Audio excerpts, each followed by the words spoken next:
चलिए, इस continue video में हम लोग चेंज इन स्टॉक पे थे।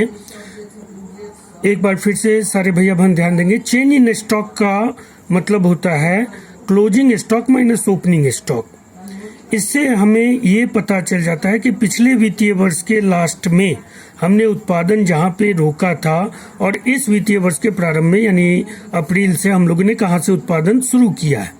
तो इसका अंतर जब हम closing stock minus opening stock करते हैं तो हमें ये पता चल जाता है कि इस वित्तीय वर्ष में कितना सामान हमने बनाया है, कितने वस्तुओं की संख्या में या मात्रात्मक रूप में क्वांटिटेटिव एस्पेक्ट में हमने कितने प्रोडक्शन को किया है।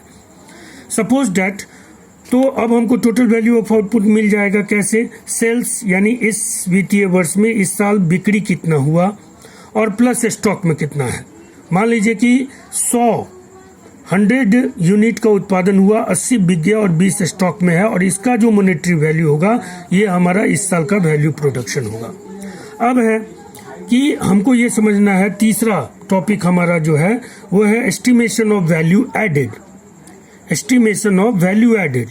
वैल्यू एडेड हम लोग जानते हैं कि वैल्यू एडेड उतना ही होता है जितना फैक्टर कॉस्ट होता है, यानी जितना हम लेबर को पेमेंट करते हैं, क्योंकि किसी भी वस्तु का मूल्य तब बढ़ता है जब उसमें कुछ न कुछ फैक्टर लेबर लगता है।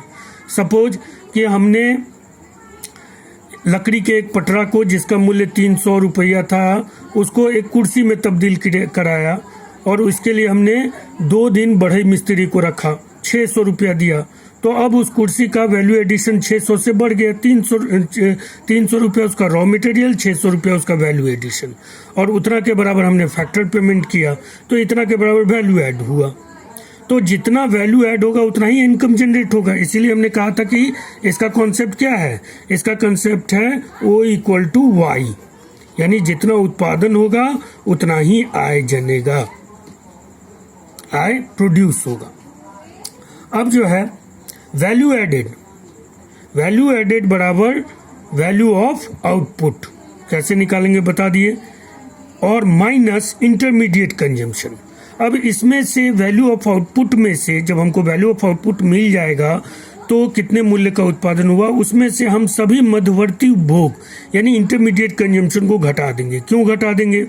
इसलिए घटा देंगे क्योंकि मान लीजिए कि किसान ने 500 रुपये के किलो का गेहूं बनाया, उसको भी हमने किसान के फाइनल प्रोडक्ट में जोड़ लिया, और वो गेहूं फ्लोर मिल या ब्रेड मिल खरीदा और 1500 रुपया का पाव रोटी का उत्पादन हुआ, उसको भी हमने जोड़ दिया, तो हमारा टोटल वैल्यू ऑफ आउटपुट 2000 हो गया।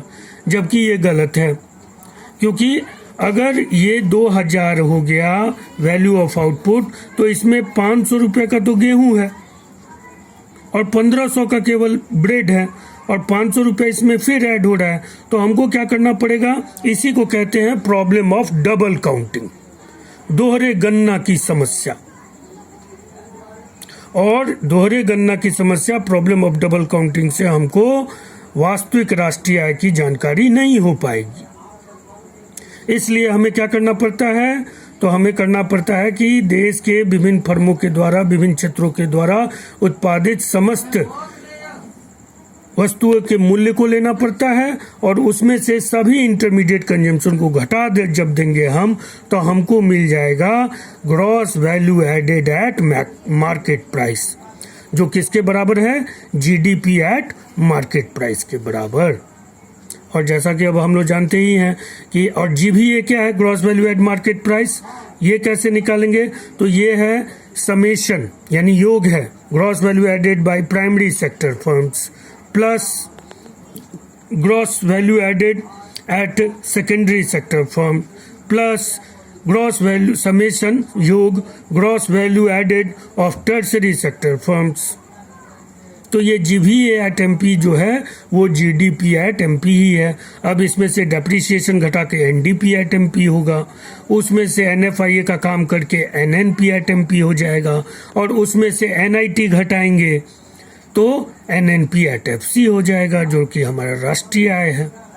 ठीक है, तो एक बार फिर से देख लीजिए, वैल्यू एडेड मेथड और प्रोडक्ट मेथड में हम लोग को 3 चीज जोड़ना पड़ता है। पहला है estimation of value of output, यानी वैल्यू ऑफ आउटपुट को हम जोड़ेंगे पहले। उसको कैसे निकालेंगे? Sales plus change in stock. Change in stock क्या है? Closing stock minus opening stock.